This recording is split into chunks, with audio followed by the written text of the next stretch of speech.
Welcome to the Nattyral Guru Show with Nattyral Guru on RootsReggaeRadio.com. Welcome, everyone. Each one teach one. Each one's ears and mouth equal to understanding and truth.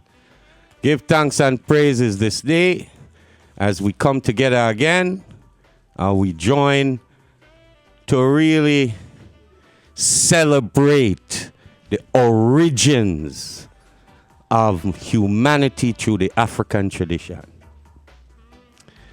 So I'm going to start out with a book by a man named Ra Unnefer Amen, and it's called Metu Neter, Words of God.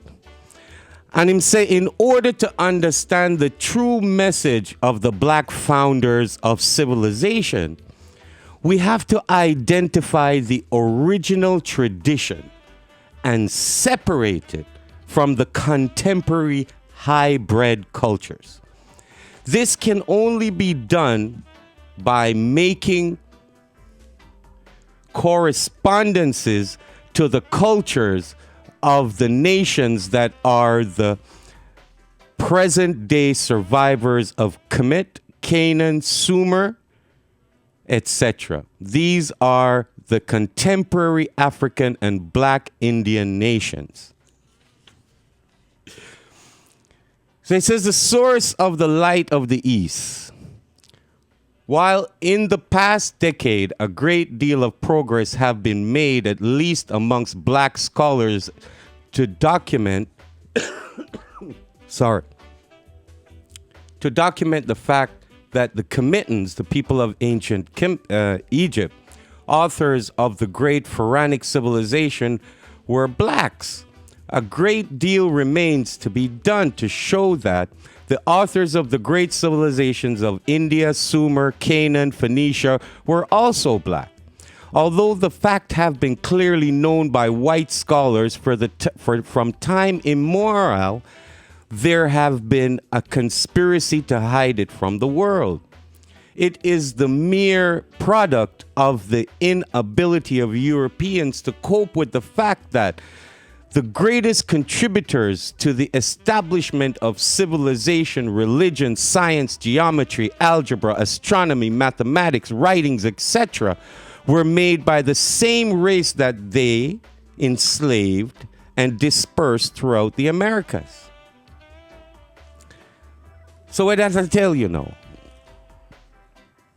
See, here's a question I pose to some young people. I say you're born in a earth ship, a totally enclosed environment. And everything that you have learned in that environment is a lie. How would you know the truth? See? And I'm not here to answer that question for you. I'm only here to ask it. Because the seeking of yourself is what will answer that question.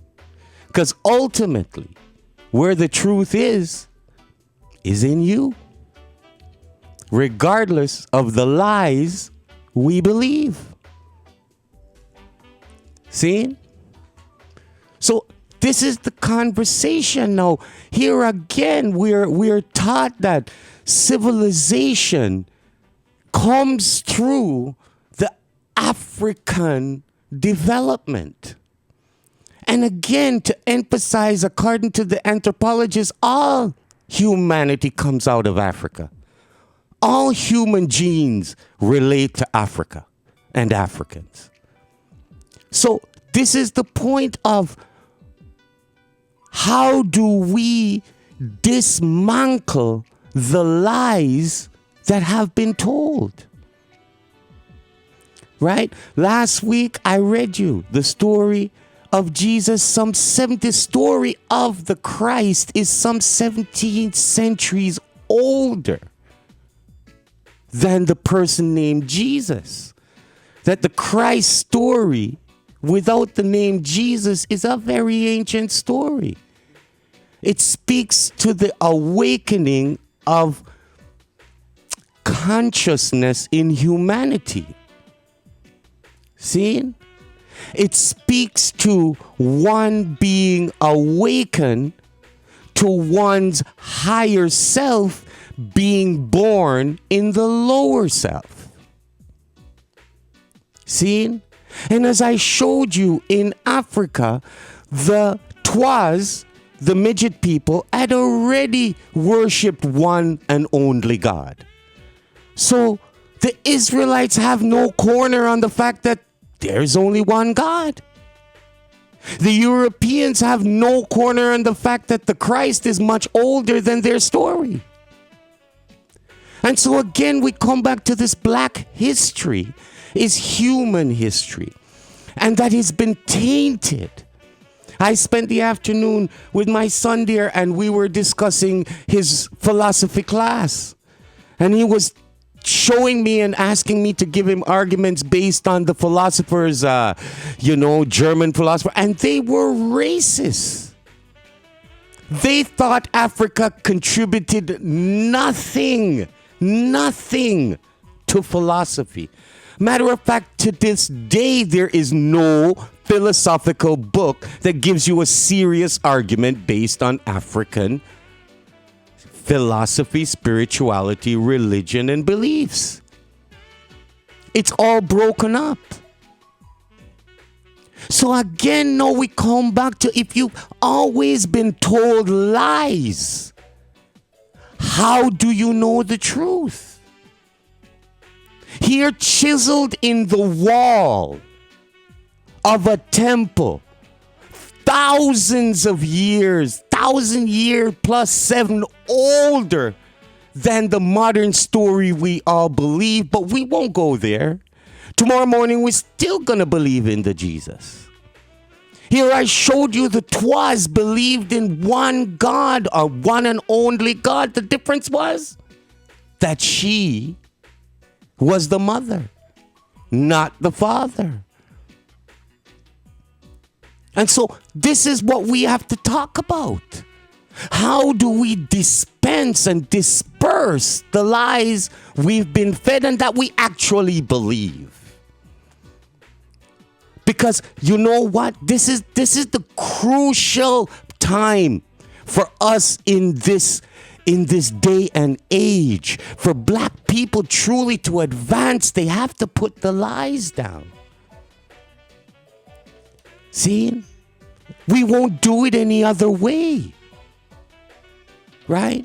It says, Bob said, how long shall they kill our prophets while we stand aside and look? Well, how long shall our kids kill each other while we stand aside and look? How? How long? How long are we going to keep taking them to Sunday school and church and it not doing them no good? How long have we practiced that religion and we haven't gained nowhere in society of any consequence, any significance? Sorry. So these are the real conversations to be having now in Black History time. Because Black history is human history, and if Black people don't understand philosophy, religion, all those things came out of the